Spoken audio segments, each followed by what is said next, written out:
eh, dentro de todos los exámenes que tengo y buscarlo, ¿verdad? Hubo ahí un pequeño problema técnico por el cual no se publicaron las notas en su totalidad, y lo que pasa es que a veces el sistema de la plataforma falla. Entonces, cuando yo pensé que ya habían guardado los datos, resulta ser que el sistema no los guardó, entonces tuve que volver a hacer la verificación, pero afortunadamente, pues creo yo que en esta sección todos ya están publicadas sus notas, ¿verdad? Entonces, vamos a continuar ahora, compañeros. Agradezco infinitamente a los 34 compañeros que ya se encuentran adheridos acá. Esto siempre sucede después de los segundos parciales. O sea, los compañeros se confían, inclusive ya no llegan a clases, llegan solo al examen final. Vamos a seguir teniendo una buena zona. No dan el último esfuerzo, ¿verdad? Para poder conseguir un buen puntero, ¿verdad? Pero bueno, eso es cuestión de cada quien. Estamos ya en la universidad pública y acá todos son mayores de edad. Muy bien, vamos a proceder entonces hasta donde el tiempo nos lo permita. El día de hoy un tema muy importante, realmente súper importante, ¿verdad? Como lo es el control judicial privativo y constitucional. Breve introducción al inicio de la vía judicial en materia administrativa. Recibe este nombre en virtud de ser la primera acción jurídica o ante un órgano jurisdiccional que podemos plantear como connotación de nuestra rama del derecho, que es el derecho administrativo. Entonces, este control judicial y constitucional ha recibido este nombre de esta manera dentro del programa, bastante académico el nombre, ¿verdad? Y es una breve introducción, dice, al inicio de la vía judicial administrativa en materia administrativa, y nos estamos refiriendo a la acción de amparo, ¿verdad? Por eso es muy importante que este punto no lo perdamos de vista, ¿verdad? Para el efecto, pues tomaremos la bibliografía de nuestro profesor de Derecho Administrativo, Hugo Calderón, indicándonos que al referirnos al control judicial privativo en el derecho administrativo, nos referimos a la especialidad judicial o jurisdiccional de la materia, es decir, al derecho administrativo dentro del organismo judicial. La función jurisdiccional es la misma en la que se realizan los diferentes órganos de la Administración de Justicia para impartir justicia. A este respecto existe la jurisdicción ordinaria y jurisdicción especial, ya que como hemos visto existen normas de carácter administrativo y que regulan, muchas gracias Jorge, muy amable, muy fino ahí, ¿verdad? Me imagino que se refiere a mi onomástico. Acabo de, el fin de semana pasado, el día sábado, pues, un 26 de octubre a la 1 de la mañana, hace 48 años, Dios me dio la vida el milagro de la vida, ¿verdad? Y entonces estuve de plácemes, ¿verdad? Entonces agradezco mucho ahí la felicitación del compañero y de todos ustedes que se están uniendo a la misma, ¿verdad? Y eso fue lo que aconteció, ¿verdad? Agradezco muchísimo, ¿verdad? Y por supuesto a Dios por regalarme este año más de vida. Muy bien, entonces continuamos en lo que ustedes siguen festejando ahí, aunque sea virtualmente a ustedes. Pero bueno, entonces existen normas de carácter administrativo que regulan instituciones administrativas, como es el caso de la responsabilidad de funcionarios y empleados públicos para deducir dicha responsabilidad a través del juicio sumario que pertenece a la jurisdicción ordinaria civil, procedimiento que vimos unos días previos a nuestro segundo examen parcial. Definiciones de jurisdicción, esto es importante, recordemos que la jurisdicción, la competencia en la materia son elementos de la justicia. La función pública realizada por los órganos competentes del Estado con las formas requeridas por la ley, en virtud de la cual, por un acto de juicio, se determina el derecho de las partes de dirimir sus conflictos y controversias de relevancia jurídica mediante decisiones con autoridad de cosa juzgada, eventualmente factible de ejecución. Recordémonos que aquí ya no estamos, aquí ya entramos ya a lo jurisdiccional, a lo judicial, esperando en Dios que los poquitos días que nos quedan de clases, porque básicamente por ahí por a mediados de noviembre van a empezar los exámenes finales, espero yo abordar por lo menos la mitad del proceso contencioso administrativo que tanto nos llevó esperar, ¿verdad? Pero bueno, el tiempo así es, ¿verdad? Por eso el día de hoy, a pesar de que había una actividad muy, muy bonita, muy interesante, académica, convocada por nuestro señor decano, una jornada constitucional, pues ustedes y yo estamos acá el día de hoy, pero así es, primero el deber, ¿verdad? Luego el placer, dice por un dicho por ahí, ¿verdad? Entonces, pero no, estamos acá cumpliendo con esta función, ¿verdad? Luego de lo expuesto por el profesor Calderón, vamos a discúlpame, es que estoy dando ingreso ahí a los compañeros. A la jurisdicción contenciosa viene siendo el proceso contencioso administrativo, la vía jurisdiccional para determinar la juridicidad del acto, es decir, el control judicial o jurisdiccional. Nombre del punto que nos ocupa en esta clase. A la par de la jurisdicción contenciosa administrativa encontraremos otras jurisdicciones que también se dedican o son parte del derecho administrativo. Entre ellas tenemos la jurisdicción del Tribunal de Cuentas, la jurisdicción económico coactivo, la jurisdicción de amparo y la jurisdicción de inconstitucionalidad.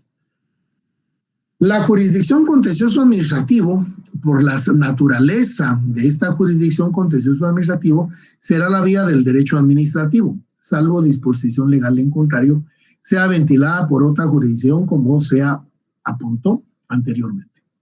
La Constitución Política de la República de Guatemala atribuye con especificación y privación, del derecho administrativo al Tribunal Contencioso Administrativo en el artículo 221, adjudicando a la jurisdicción contencioso administrativa la característica de constitucional.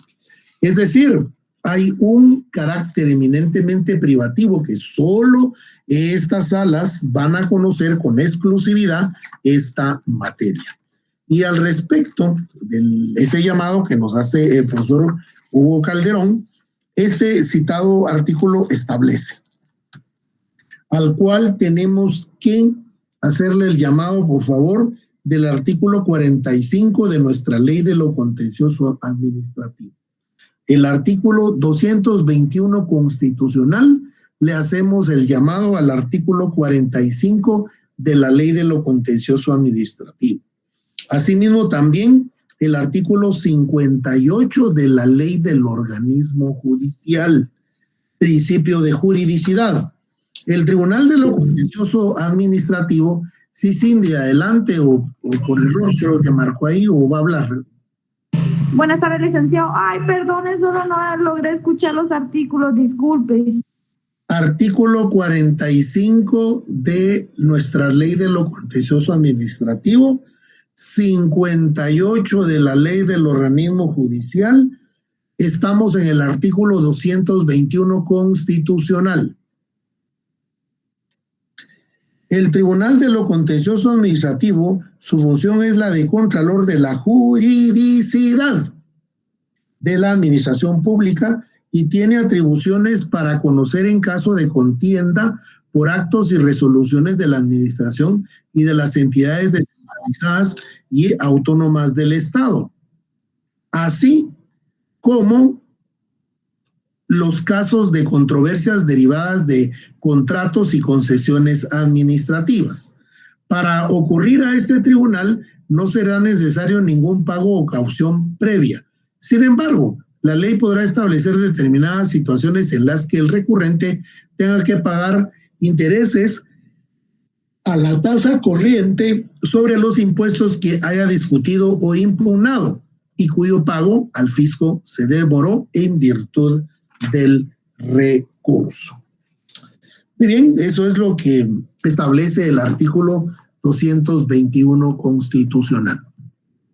La jurisdicción contenciosa administrativa nace como medio de control para que los administrados se defiendan en contra de los actos y resoluciones de la administración y excepcionalmente para que la administración pueda dejar sin efecto sus propias resoluciones a través de la declaratoria de lesividad de sus propios actos. El control constitucional. Artículo 265 constitucional y también el decreto 1-86, que es nuestra ley 3 en 1 que yo les he dicho, ¿verdad? El decreto 1-86 lleva por nombre Ley de Amparo, Exhibición Personal y de Constitucionalidad, ¿verdad? Para el efecto, ¿verdad? En relación a esto específicamente, ¿verdad? Vamos a iniciar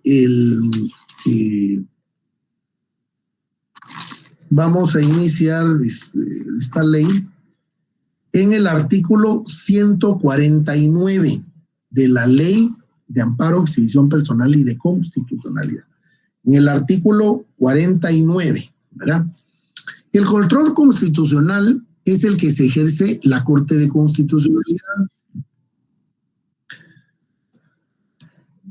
para que la administración pública y otros órganos del Estado no violen con sus actos los preceptos y garantías de la Constitución política de la República y que por supuesto garantiza.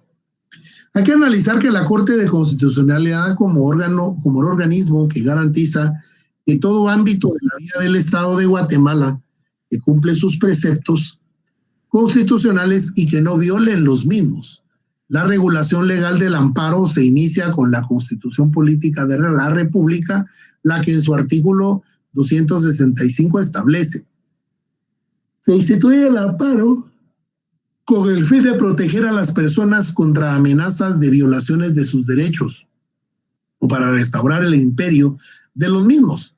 Cuando la violación hubiere ocurrido, no hay ámbito que no sea susceptible de amparo y procederá siempre que los actos, resoluciones, disposiciones o leyes de autoridad lleven implícito una amenaza, restricción o violación a los derechos que la Constitución y las leyes garantizan. El artículo número 8 del decreto 1-86, nuestra ley de amparo y de exhibición personal y de constitucional, establece que el amparo protege a las personas contra las amenazas de las violaciones a sus derechos o restaura el imperio de los mismos cuando la violación hubiere ocurrido. No hay ámbito que no sea susceptible de amparo y procederá siempre que los actos, resoluciones o disposiciones o leyes de autoridad lleven implícito una amenaza, restricción o violación a los derechos que la Constitución y las leyes garantizan. Las características del amparo, entonces, en este caso serán que es un proceso constitucional, es decir, está fundamentado en la Constitución y una ley de carácter constitucional como lo es el decreto 1-86. Es un proceso que protege a las personas contra amenazas de violaciones a sus derechos. Es un restaurador del imperio de los derechos cuando hayan violaciones a los derechos de las personas. Y no existe ámbito que no sea susceptible de amparo. Absolutamente toda clase de resolución, toda clase de acto que toda vez esté por escrito puede ser objeto de la acción constitucional de amparo. La naturaleza jurídica de la acción de amparo es un verdadero proceso y va más allá de esta denominación, puesto que lo define el doctor Edmundo Vázquez Martínez, quien fuera ex rector de nuestra máxima casa de estudios. es como un proceso constitucional. Como ya lo indicamos, la mayoría de los tratadistas del derecho constitucional coinciden en señalar que en el amparo constituye un verdadero proceso constitucional o un juicio constitucional. No es solo un simple recurso, ya que para algunos es también considerado un recurso, el recurso de amparo. El amparo en materia administrativa es un medio de control que principalmente se instituye para protección de los particulares y contra las arbitrariedades de la administración pública. Medio eficaz se torna el amparo para que aquellos casos en los que los órganos de la administración pública no resuelven las peticiones originarias de los particulares, así como también cuando no se emite resolución a los recursos administrativos. Para el planteamiento del amparo hay que tomar en consideración algunos asuntos previos, que lo que es la presentación de los recursos administrativos. Siempre que haya resolución administrativa, esto se encuentra regulado en el artículo 19 de la Ley de Amparo, Exhibición Personal y de Constitucionalidad, que establece: para pedir amparo, salvo casos establecidos en esta ley, deben previamente agotarse los recursos ordinarios, judiciales y administrativos, por cuyo medio se ventilan actualmente los asuntos de conformidad con el debido proceso. Y es que es lo que sucede, que yo les hablaba en clases, ¿verdad? Y que yo les he hablado en clases y les he dicho que de alguna u otra forma lo que sucede es que la Corte de Constitucionalidad en diferentes administraciones o gestiones ha advertido sobre el principio de definitividad. ¿Esto qué quiere decir? Quiere decir que en vez de llegar al amparo, se tuvieron que haber agotado todas las instancias. Y en este caso, los recursos administrativos. Pero esto todavía es discutible a lo interno de la Corte, no es todavía, digámoslo, que haya sentado jurisprudencia, ¿verdad? Ya en virtud de que para algunos, ¿verdad?, tratadistas sobre el derecho constitucional y el derecho de amparo, si podríamos llamarlo de esa manera, lo que han establecido o la forma como lo han ilustrado es que eso es como cuando hay un accidente, ¿verdad? Que póngale, sucedió un accidente ahí por la calle Martín, ¿verdad? Muy cerca de la zona 6, y resulta ser de que ahí, cerca de la zona 6, hay un IX, ¿verdad? Un Instituto Guatemalteco de Seguridad Social. Pero ¿qué es lo que sucede? ¿Verdad? Que pueden llegar solo personas que están afiliados, obviamente, ¿verdad?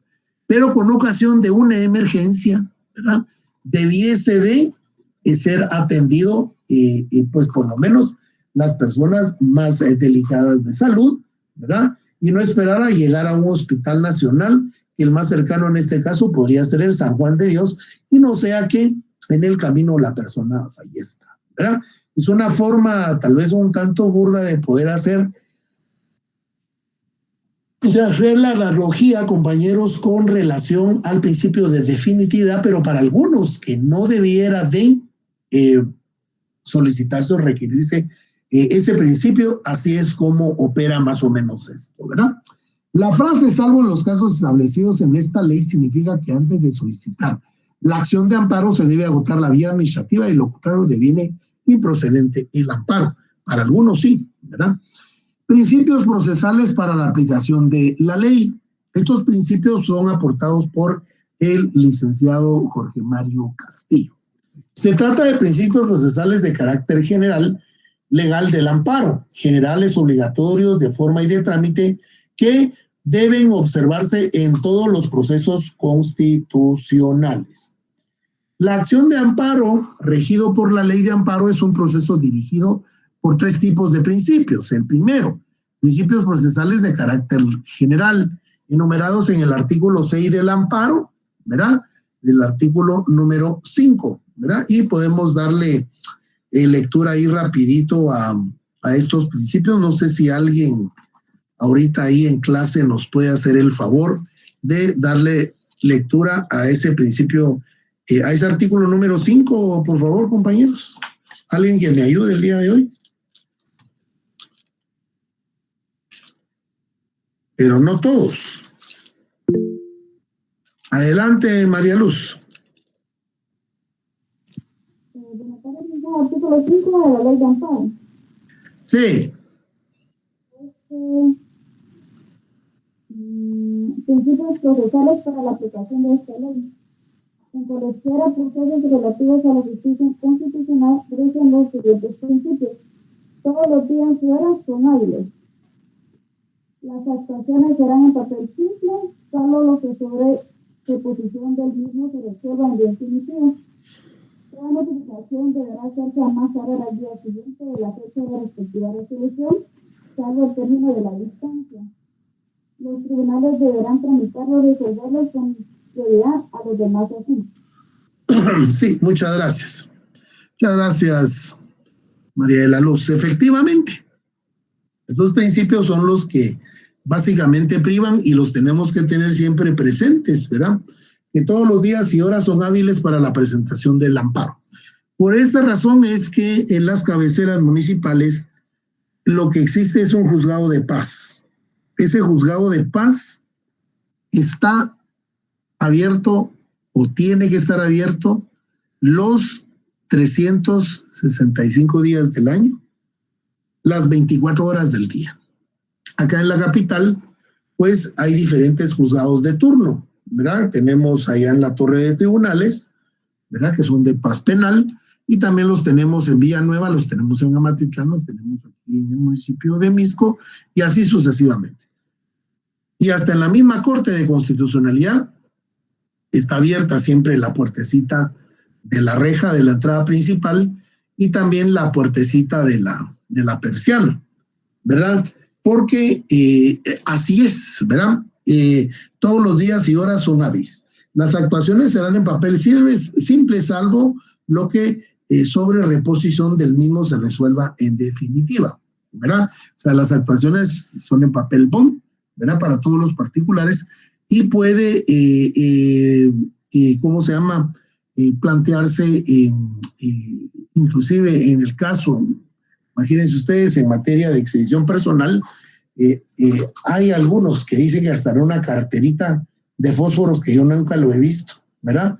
O en una servilleta, ¿verdad? Que tampoco lo he visto, pero inclusive ya le están dando trámite a exhibiciones personales vía telefónica. Las notificaciones deberán hacerse a más tardar al día siguiente de la fecha de la respectiva resolución, salvo el término por la distancia. Y esta última, los tribunales deberán tramitarlos y resolverlos con prioridad a los demás casos, ¿verdad? Es decir, entra un amparo porque lo que sucede con la figura del amparo es que no hay tribunales de amparo. Son los mismos tribunales, desde los juzgados de primera y los juzgados de paz, luego los juzgados de primera instancia, luego de las salas de la Corte de Apelaciones, luego la Corte Suprema de Justicia y de último la Corte de Constitucionalidad, quienes se constituyen extraordinariamente tribunales de acción constitucional de amparo, ¿verdad? Entonces, lleva arriba en la leyenda, digamos, la página, ¿verdad? Juzgado, por ejemplo, juzgado primero de primera instancia penal, constituido en tribunal extraordinario de amparo. Así es como procede, así es como se diligencia en la vida real, ¿verdad? O sea, prácticamente es una atribución más de las diferentes judicaturas ya estipuladas. Los principios legales, ¿verdad? Los que ya vimos, ¿verdad? Definitividad, artículo 5, conclusiones de los recursos unitarios para pedir amparo, salvo casos establecidos en esta ley. Deben previamente agotarse los recursos unitarios, judiciales y administrativos, por cuyo medio se ventilarán adecuadamente los asuntos de conformidad con el principio del debido proceso. Lo que yo les comentaba, a pesar de que están regulados en la ley, pues para algunos, inclusive hay algunos que son recibidos por la misma Corte de Constitucionalidad, los reciben, pero se inhibe de conocer por razón de la competencia y ya los trasladan a los órganos jurisdiccionales que deben de conocerlo. Relatividad, el artículo 35, primera audiencia a los interesados y prueba. Este principio establece que las sentencias de amparo no producen efectos erga omnes, o sea contra todos los hombres, sino que se limita a proteger o amparar exclusivamente al reclamante y quejoso en el caso controvertido, obligando el acatamiento del fallo, ¿verdad? Por ejemplo, el día de hoy trascendió de una acción de amparo presentada ante la Corte de Constitucionalidad que por razón de la competencia los amparos que se interpongan en contra, imagínense ustedes, de las decisiones y resoluciones de la Corte Suprema de Justicia, las conoce la Corte de Constitucionalidad, y es lo que sucedió, ¿verdad? Es decir, la Corte Suprema de Justicia, desde que asumieron los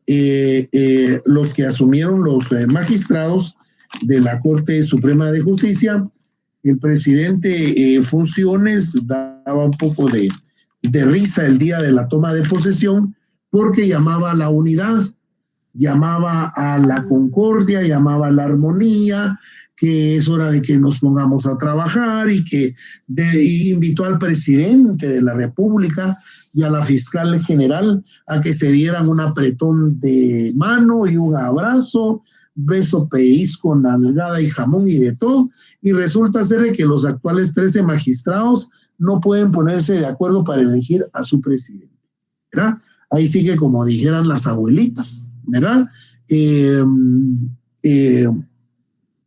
La palabra convence, pero el ejemplo arrastra, ¿verdad? Entonces, el día de hoy se dio a conocer una resolución de un amparo que se interpuso en contra de los magistrados a la Corte Suprema de Justicia por no, imagínense el acto, por no elegir al presidente titular. Es decir, el actual presidente en funciones, el magistrado Lucero, él solo es presidente en funciones. ¿Por qué razón? Porque fue el primer magistrado electo o el que más votos tuvo, es lo que la norma establece. Como consecuencia, entonces, un diputado al Congreso de la República, ni lento ni perezoso, pues planteó amparo, ¿verdad? Por la indecisión, por el impasse y por la negativa al final de que los magistrados no eligen a su presidente.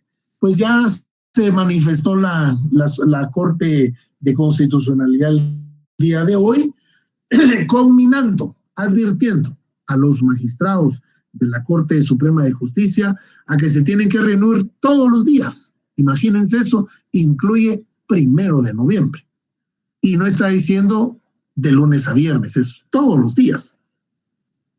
Hasta que se elija al presidente, tal y como lo establece la Constitución política, hasta tener los 9 votos de 13, ¿verdad? Por ser las 2/3 partes que integran la Corte Suprema de Justicia. Ahora vamos a ver la reacción. ¿Será que van a resolver, van a actuar o van a seguir en su posición de que es un grupo, me parece ser, de 8 o de 7 y el resto de 5, de 4, algo así? El asunto está en que ninguno de los dos candidatos, que por cierto, está el licenciado Luceros y hay otro licenciado que ahorita no se me viene el nombre, que también se postula, o sea, lo propone para ser presidente de la Corte Suprema de Justicia.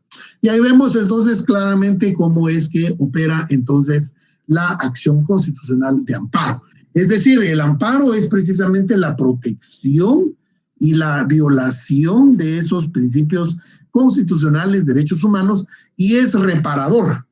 Y por supuesto, claro está, en materia de amparo es bastante, digámoslo, tiene afectación para toda la población en general el hecho de que no tengamos un presidente titular, ¿verdad? Y entonces eso va en contra, pues, de principios democráticos, la república, los frenos y contrapesos y demás, ¿verdad? Pero en ese sentido, pues, creo yo que sí la Corte de Constitucionalidad ha fallado acertadamente en esta ocasión, ¿verdad? Y ahí tenemos uno de los efectos del amparo, ¿verdad? La prioridad en el inciso D del artículo 5, los tribunales deberán tramitarlos y resolverlos con prioridad de los demás asuntos. Es decir, entra un amparo, una judicatura, todo el mundo deja de estar haciendo lo que está haciendo y todo el mundo se vuelca a tramitar el amparo. Por eso es de que los jueces, desde jueces de paz hasta la Corte Suprema de Justicia, Corte Constitucional, deben de residir en el lugar, en el perímetro, en la circunscripción territorial de la judicatura. Porque imagínense, plantean un amparo el día sábado, el día domingo, y usted está aquí en Guatemala, imagínense, ¿verdad? Entonces, por esa razón es de que existe precisamente esto, ¿verdad? La prioridad, inciso de los tribunales deberán tramitarlos. La rogación, la iniciación del trámite es rogada. El impulso de oficio. En todo proceso relativo a la justicia constitucional, solo la iniciación es de trámite rogado. De ahí el resto se va de oficio, ¿verdad? Es decir, tiene que haber ese principio también de impulso procesal. Rogación. La iniciación de trámite es rogada, de lo que hablamos, ¿verdad? Oficiosidad, artículo 6, impulso de oficio. Todas las diligencias posteriormente serán impulsadas de oficio. El artículo número 8, que es muy importante, ¿verdad? El objeto del amparo. No hay ámbito que no sea susceptible de amparo en contra de los agravios y o afectaciones de los derechos constitucionales. El amparo es preventivo y reparador, ¿verdad? Ese va a ser el objeto legal, doctrinario y fundamental de la acción de amparo. ¿Cuáles son los sujetos pasivos? El artículo 9.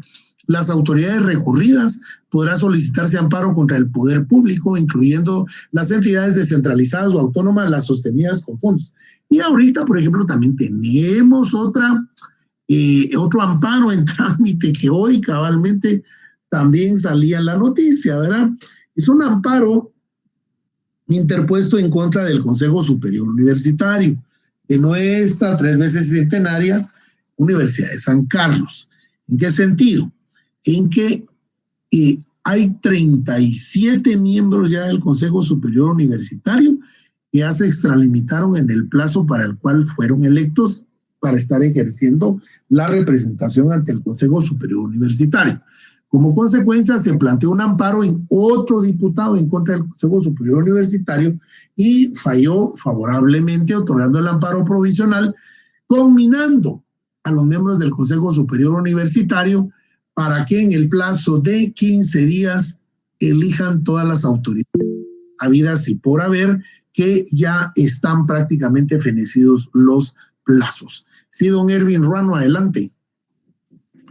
Sí, licenciado, solo tengo una pregunta. En este caso, solo ¿cuál es la función de la Fiscalía de Amparos del Ministerio Público con todo lo que usted nos está explicando acá? Ah, sí, muy bien. Lo que sucede es que para efectos de tener defender, mejor dicho, los intereses abiertamente manifiestos por parte del Estado, ¿verdad? Se estableció que esta es denominada dentro de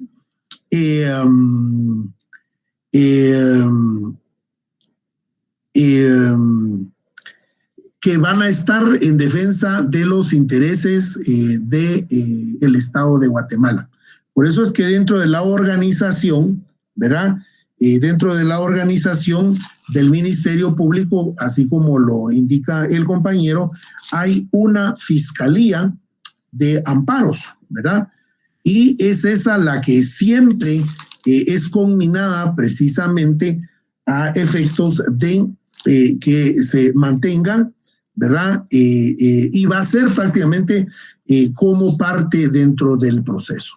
Esto lo tenemos regulado en el artículo 25 de la ley de amparo.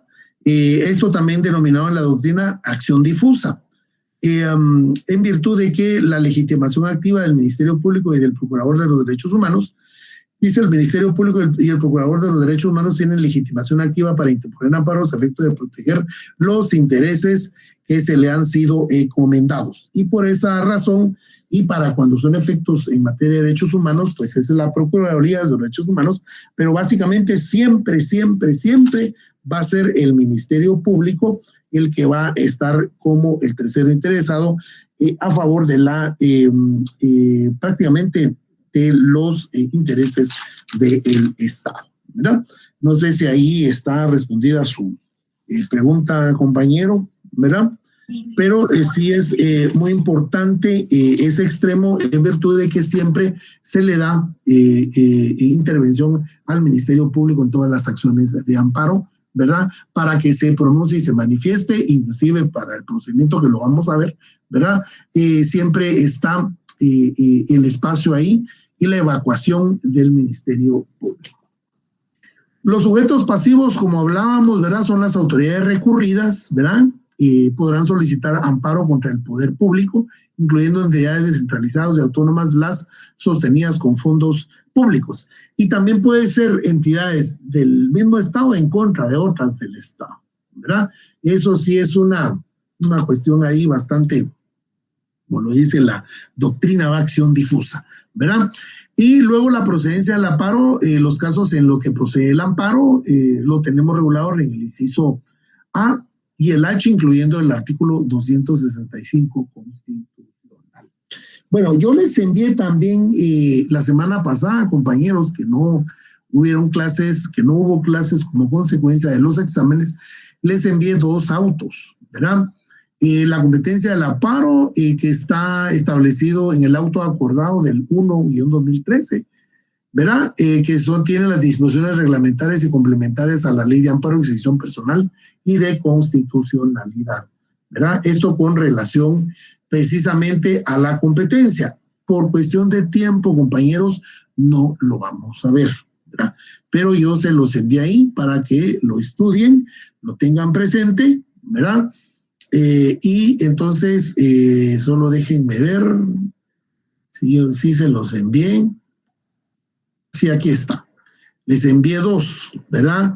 El acuerdo 1-2013 y el auto acordado del 1-2013, que precisamente son 2 totalmente diferentes, emitidos siempre por la Corte de Constitucionalidad. Muy bien, y ahora vamos hacia la integración de la Corte de Constitucionalidad. Tenemos regulada la integración y que es también la Corte de Constitucionalidad en los artículos 268, 269, 270 y 272 constitucional. En la Ley de Amparo, Exhibición Personal y de Constitucionalidad, en el decreto 1-86 en los artículos 149 al 189. Y el acuerdo número 3-89 del 10 de marzo de 1989. La integración de los magistrados se dan como connotación de designar a un magistrado por el Pleno de la Corte Suprema de Justicia. Es decir, los actuales 13 magistrados, como van a estar, acaban de iniciar el periodo de 5 años, pues a ellos les va a corresponder proponer a un magistrado titular y a un magistrado suplente dentro de 2 años que finalice el periodo de la actual Corte de Constitucionalidad. Un magistrado y titular y un suplente por el Pleno del Congreso de la República. Entonces, ha habido en algunas administraciones de Congreso que han hecho convocatoria abierta a diferentes profesionales. Y a veces no ha sido así, sino que, por ejemplo, el licenciado Alejandro Maldonado Aguirre, en diferentes periodos, siendo el diputado, era propuesto por el mismo Congreso para ir a ser designado del Congreso de la República directamente ante la Corte de Constitucionalidad. De hecho, él estaba de magistrado de la Corte de Constitucionalidad cuando el expresidente Otto Pérez Molina lo llama para integrar la terna y que entonces él es el que queda según el Congreso de la República, ¿verdad? Para que vaya a sustituir a la ex vicepresidenta Roxana Valdetti. sin saber y estar lejos el expresidente Otto Pérez Molina, que a los meses él iba a estar renunciando también del cargo, y entonces asume la presidencia de la República como corresponde, ¿verdad? El vicepresidente, que en este caso recaía en entonces el exdiputado, exmagistrado Alejandro Maldonado Aguirre. Y él posteriormente envió su nómina de 3 candidatos también al Congreso de la República, que me recuerdo que fue el licenciado Gabriel Medrano, la licenciada Raquel Zelaya y el doctor Juan Alfonso Fuentes Soria, ¿verdad? Que había sido exdecano de la Facultad de Odontología, exrector, presidente del CESUCA, el Consejo Centroamericano Universitario, y entonces le tocó ir a ocupar la silla vicepresidencial en ese cortito tiempo del 2015, ¿verdad? Pero sale esto, pues, esta anécdota, porque el Congreso de la República lo designó en su momento magistrado titular ante la Corte de Constitucionalidad. Un magistrado titular y suplente nombrado por el presidente de la República en Consejo de Ministros de Estado, ¿verdad? La actual designada, la doctora, ¿cómo es que se llama? Se me olvida ahorita el nombre, compañeros. Leila Lemos, ¿verdad? Que era la secretaria general de la Presidencia de la República, fue la propuesta por el expresidente Yamatei, ¿verdad? Inclusive en ese momento álgido político en el cual el ex vicepresidente, el licenciado abogado también, Willy Castillo, pues, y así fue publicado el acuerdo gubernativo en donde la designan magistrada titular de la presidencia de la República, electa en Consejo o designada en Consejo de Ministros de Estado, ¿verdad? Él está para hacer su firma y consigna voto razonado, no habiendo lugar para ese voto razonado, ¿verdad?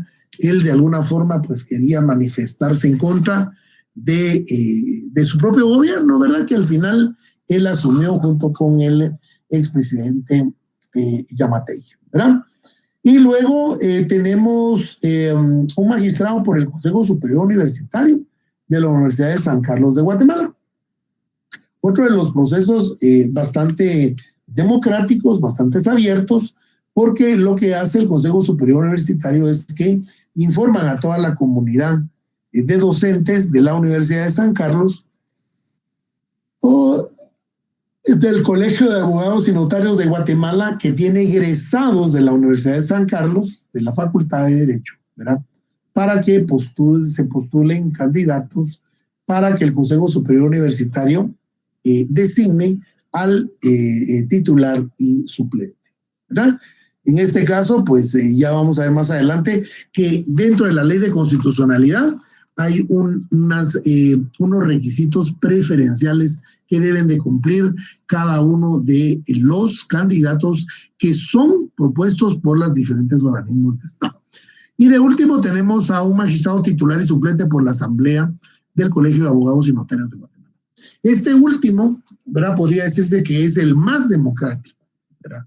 Porque lo que ocurre dentro del Colegio de Abogados y Notarios es que hay una elección para día y hora que para el efecto se planifica, se calendariza, y entonces todos los abogados acudimos ese día, ¿verdad?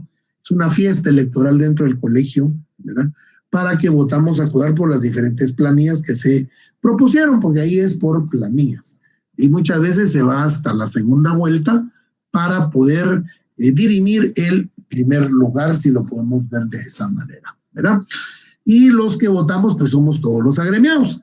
De último tenemos al magistrado, bueno, ahí está, tenemos a los 5 magistrados titulares y suplentes propuestos o designados ante la Corte de Constitucionalidad.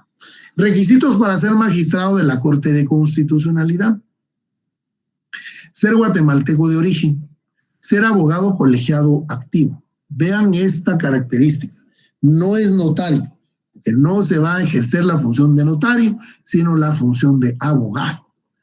ser de reconocida honorabilidad y tener por lo menos 15 años de graduación profesional, de conformidad con el artículo 152 de la Ley de Amparo y Exhibición Personal y el artículo 270 de la Constitución Política de la República de Guatemala. Aquí viene lo de los requisitos especiales que les hablaba. Los magistrados de la Corte de Constitucionalidad, además de los requisitos contemplados en el artículo anterior, y que les son comunes a todos ellos, deberán ser escogidos preferentemente entre personas con experiencia en la función de la administración pública. ¿A quién se está refiriendo ahí? Al candidato o al abogado propuesto por el organismo ejecutivo. Es decir, el presidente, pienso yo, pues en un escenario ideal, en lugar de nombrar a un su cuate, lo que debería hacer es solicitar y pedir dentro de los 14 ministerios de Estado, secretarías y gobernaciones, miren, envíenme propuestas de abogados que cumplan con los requisitos de la ley para ser considerados y que los propongamos, ¿verdad? Y someter una discusión dentro de el Consejo de Ministros de Estado. Pero es algo que pues tal vez estoy soñando, que nunca vaya a darse, y pues sí, precisamente los presidentes lo que hacen es que designan y nombran a sus cuates y a sus amigos. Pero este es, ¿por qué razón? Habla de ese requisito preferente de la función y administración pública. Para todos los casos, dice todavía encima de eso, ¿verdad? 2, el designado por el Pleno de la Corte Suprema de Justicia, que debe de tener experiencia, ¿verdad? Si quieren lo leamos porque aquí está de alguna forma bastante, dijéramos, didáctica, ¿verdad? Pero ¿qué es lo que establece este artículo 152? Dice, requisitos especiales. Los magistrados de la Corte de Constitucionalidad, además de los requisitos contemplados en el artículo anterior, y que les son comunes a todos ellos, deberán ser escogidos preferentemente entre personas con experiencia en la función de administración pública. Magistraturas, ¿verdad? O sea, el que vaya a ser representante de la Corte Suprema de Justicia, quien haya ejercido como magistrado de la Corte de Apelaciones o como de Suprema de Justicia. Magistratura, ejercicio profesional, ¿verdad? En el caso del ejercicio profesional está hablando del Colegio de Abogados y Notarios, ¿verdad? O sea, aquel profesional, aquel colegiado que se ha destacado en el mundo no solo de las leyes, sino el mundo político, social, qué sé yo, pues, ¿verdad? Que tuviera ese perfil. Y por último, docencia universitaria, ¿verdad? Eso a quién se lo está diciendo, al Consejo Superior Universitario. Por esa razón es de que varios docentes, profesores que hemos tenido, que nos han dado clases en la facultad, pues son los que paran al final siendo los designados por el Consejo Superior Universitario. Muy bien. Plazos para decidir.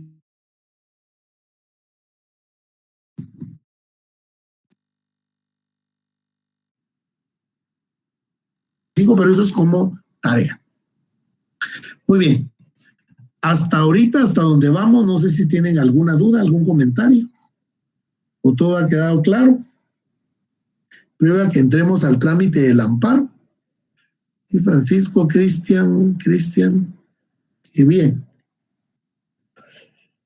Bueno, muy bien, hasta donde lleguemos a las -4. Trámite del amparo. La interposición lo tenemos regulado en el artículo 19, el agotamiento del principio de definitividad. Requisitos a la petición inicial, el artículo 21 del decreto 1-86 y 10 del acuerdo número 1-2013. Pero si nos vamos al artículo 21, ¿verdad? Específicamente, ¿qué es lo que nos regula y qué es lo que nos establece este artículo 21? Requisitos de la petición. El amparo se pedirá por escrito, llenando los requisitos siguientes. A. Designación del tribunal al que se presenta. 2. indicación de los nombres y de apellidos del solicitante, de la persona que lo represente, su edad, su estado civil, nacionalidad, profesión, oficio, domicilio y lugar para recibir notificaciones. Si se gestiona por otra persona, deberá acreditarse la representación. Cuando quien promueva el amparo sea una persona jurídica, deberá indicarse sucintamente en los datos relativos a la existencia y la personalidad jurídica. Por favor, estos de aquí, que ya no están, si los leen, por favor, por efectos del tiempo.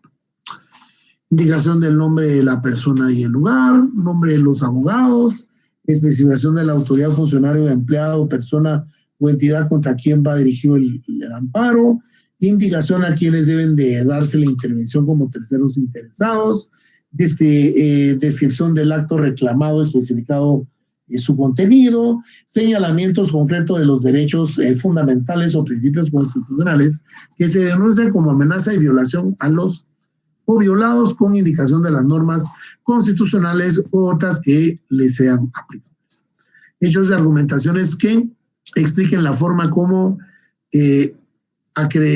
acaecieron la violación denunciada y en su caso la amenaza que se pretende prevenir y que fundamentalmente la pretensión instada, y casos de procedencia.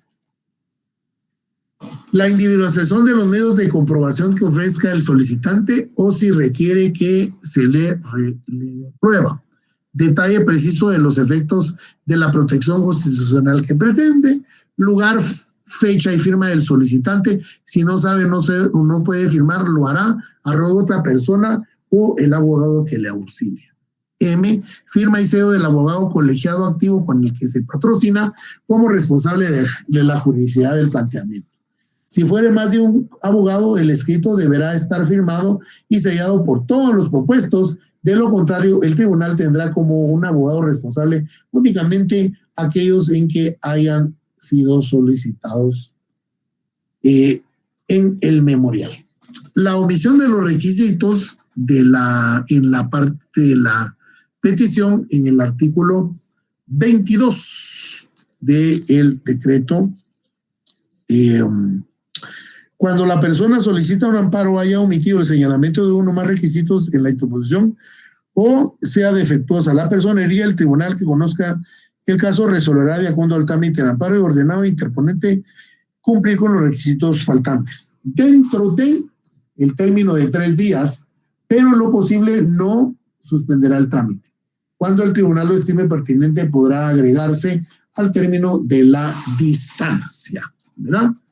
Solicitud de amparo verbal, regulado en el artículo 26, persona notoriamente pobre o ignorante, el menor o el incapacitado que no pudiera actuar con auxilio profesional, podrá comparecer ante los tribunales en solicitud verbal al amparo.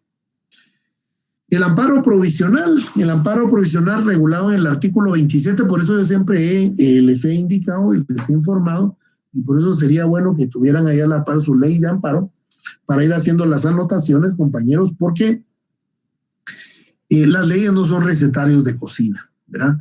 O sea, échele un artículo 1, échele un artículo 5, un 4, lo bate bien y le salió un recurso de reposición o de revocatoria. No, eso nunca va a existir, ¿verdad? Cuando el amparo provisional lo otorga de oficio, el tribunal deberá darse las siguientes circunstancias. Ojo, 1. Si el mantenimiento del acto de resolución resultare peligroso de la derivación de la vida del sujeto activo del amparo, riesgo o de su integridad personal, daño grave e irreparable el mismo. 2. Cuando se trate de un acto de resolución cuya ejecución deja sin materia algo inútil al amparo al hacer difícil, gravosa e imposible la restitución de las cosas o en su estado anterior. 3. Cuando la autoridad o la entidad en contra de la que se interponga el amparo esté procediendo con notoria ilegalidad o falta de jurisdicción o de competencia. 4. Cuando se trate de los actos que ninguna autoridad o persona pueda ejecutar legalmente. Esto está regulado en el artículo 28. Los tribunales están obligados a tramitar el mismo día que se presente la solicitud del amparo de conformidad con el artículo 33, que establece plazo perentorio de 48 horas, máximo, es decir, que puede ser menos, como ya ocurrió en algunos casos. Es decir, a veces hay magistrados que abiertamente, por ejemplo, ¿verdad? Los de Jimmy Morales, ¿verdad? Abiertamente estaban en contra del gobierno, ¿verdad? Pero ¿qué pasó ya con el expresidente Yamatei? Pues ya vinieron y se alinearon, ¿verdad? Ahí sí que de todo hay en la viña del Señor. Al pedir el expediente o los antecedentes de la persona, autoridad o funcionario o empleado contra el cual se haya pedido el amparo. B, en su caso un informe circunstanciado es un informe detallado del porqué del acto o resolución que se emitió. 4, primera audiencia a los interesados y prueba. Recibidos los antecedentes y el informe, el tribunal deberá de confirmar o revocar el amparo provisional.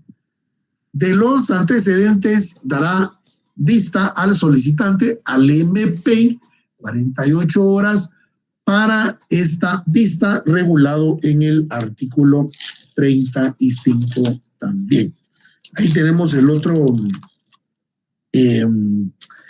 otro fundamento legal para el acompañamiento que estaba preguntando el Ministerio Público, ¿verdad? Dice primera audiencia a los interesados, ¿verdad? Y también ver la ley del organismo, por favor, al número 35, ¿verdad? Vamos a hacer el llamado, por favor, de la ley orgánica del Ministerio Público, ¿verdad? Y entonces es el número, también es el número 35. Pero ¿qué dice la 35 de la ley de amparo? Primera audiencia a los interesados y pruebas. Recibido los antecedentes del informe, el tribunal deberá confirmar y revocar la suspensión provisional decretada en el auto inicial del procedimiento. De estos antecedentes y del informe dará vista al solicitante, al Ministerio Público, institución que actuará mediante la sección que corresponda según la materia que se trate, a las personas comprendidas en el artículo anterior y a las que a su juicio también tengan intereses de sustanciación y suspensión del acto, resolución o procedimiento a quienes podrán alegar dentro del término común de las 48 horas. Alguien estaba pidiendo ingreso, ella no la abandonó, ¿verdad? Solo estoy constatando el artículo que sea el 35, y que está derogado. Entonces no lo pongamos, por favor, ¿sí?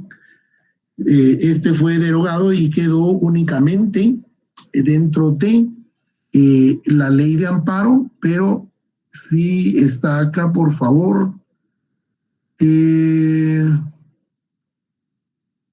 Organización, artículo 30. Vamos a ver. Aquí está. El artículo 30 dice, estará a cargo de un fiscal la sección las siguientes. Y tenemos el número 5, numeral 5.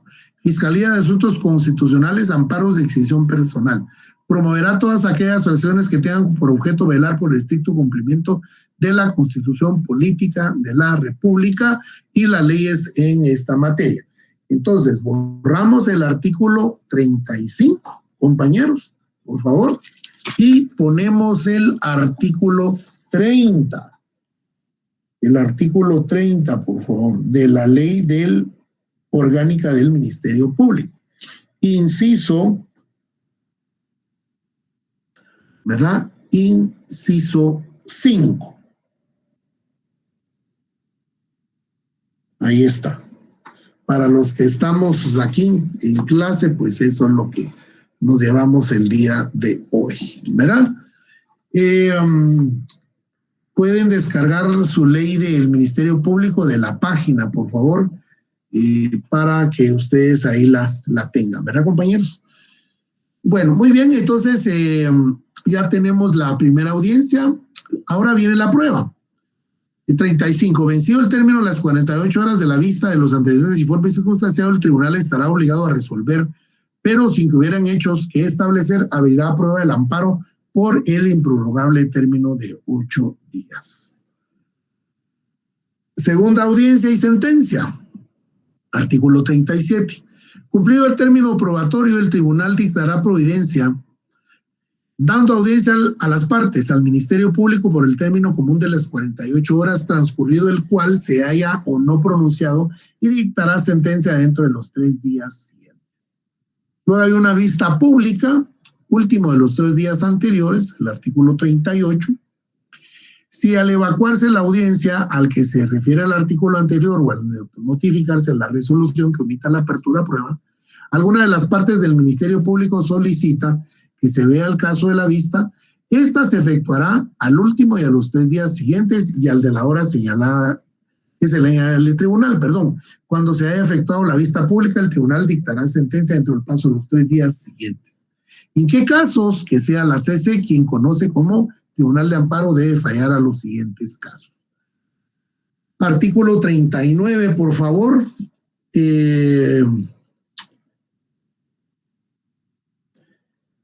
Auto para mejor fallar, el artículo 40, ¿verdad? Dice el plazo para la sentencia. La Corte de Constitucionalidad dice: cuando la Corte de Constitucionalidad conociera en única instancia o en apelación, el plazo para procesar esa sentencia podrá ampliarse por 5 días según la gravedad del asunto, ¿verdad? Cuando conoce, en este caso es en contra de los presidentes de los organismos de Estado, eso es por razón de la materia, ¿verdad? Del auto acordado 1-2013 que tienen que leer, por favor. El auto para mejor fallar, artículo 40, el tribunal podrá mandar a practicar las diligencias y recabar los documentos que estime conveniente para mejor fallar dentro de un plazo no mayor a los 5 días. Luego está la sentencia, artículo 42. Al pronunciarse la sentencia, el Tribunal de Amparo examinará los hechos, analizará las pruebas y las actuaciones y todo aquello que en forma real y objetivamente resultare pertinente. Examinará todo y cada uno de los fundamentos del derecho aplicables, hayan sido o no alegados a las partes. El recurso de apelación en contra de la sentencia del amparo está regulado entre el artículo 60 al 71. No, dice la CC, conocerá todos los recursos de apelación que se interponen en materia del amparo. Es decir, todos los tribunales constituidos en tribunales extraordinarios de amparo, desde juzgados de paz, primera instancia, salas de la Corte de Apelaciones, Corte Suprema de Justicia, todos van a ir a parar en apelación a la Corte de Constitucionalidad. Son apelables las sentencias de amparo, los autos que denieguen, concedan y revoquen el amparo provisional, los autos que resuelvan la liquidación de costas y de daños o de perjuicios, o los autos que pongan fin al proceso. Y rápido, porque no les terminé de contar la noticia de entonces lo que hace el Consejo Superior Universitario y nuestro actual rector es que apela a ese amparo, y ese se fue a la Corte de Constitucionalidad, la cual se le aclararon sin lugar e interpuso la aclaración y la ampliación. La cuestión es dilatar más el proceso de la elección. ¿Para qué? Porque una vez llegado el 30 de noviembre ya no se puede hacer nada. Estén atentos, estemos atentos como comunidad sancarlista, qué es lo que va a pasar y qué es lo que va a resolver en este último mes, en qué va a parar esa historia. El plazo para interponerlo dentro de las 48 siguientes horas al de la notificación. La legitimación para apelar, las partes del MP, el PH, dependiendo del asunto. Se presenta en forma escrita, las diligencias para mejor fallar, y apelación del auto 3 días, sentencia 5. ¿verdad? Es decir, la apelación de un auto la vamos a hacer dentro de los 30 días. Y si es de la sentencia final del amparo, es dentro de los 5 días. Vista y resolución, la apelación del auto 36 horas posteriores. La apelación de sentencia se señalará día y hora para la vista dentro de los 3 días siguientes y la resolución dentro de los 5 días posteriores. La impugnación de la sentencia de apelación únicamente cabe la aclaración y la ampliación. La aclaración y la ampliación está regulado en el artículo 70 y 71. La interposición es dentro de los 24 horas siguientes al de la notificación. ¿Se dan cuenta? Se va acortando más el plazo de la interposición. El auto de la sentencia del tribunal deberá de resolverlo dentro de las 48 horas posteriores. y hay un curso para poner en queja en el plazo de las 24 horas, regulado en el artículo 72. Esto es en forma legal, cómo está integrado el trámite del amparo. Nos queda pendientes, compañeros, para verlo en forma ya esquemática, que fue lo que también les envié, ¿verdad? Y siendo las 18:50, yo hasta aquí me quedaría, a menos que hayan preguntas para poder resolverlas, agradeciendo a los 54 compañeros valientes, ¿verdad? Que tienen todo mi aprecio, respeto, admiración por ser contestes con los principios del estudiante sancarlista, de llegar hasta lo último, ¿verdad? Les agradezco muchísimo, compañeros. Entonces nos vemos el día jueves, siempre por esta vía, ¿verdad? Pase usted feliz noche, buen provecho. Hay un break previo a que entre a su siguiente curso. Muchas gracias. Nos vemos entonces. Feliz noche, licenciado. Feliz noche. Feliz noche, licenciado. Feliz noche.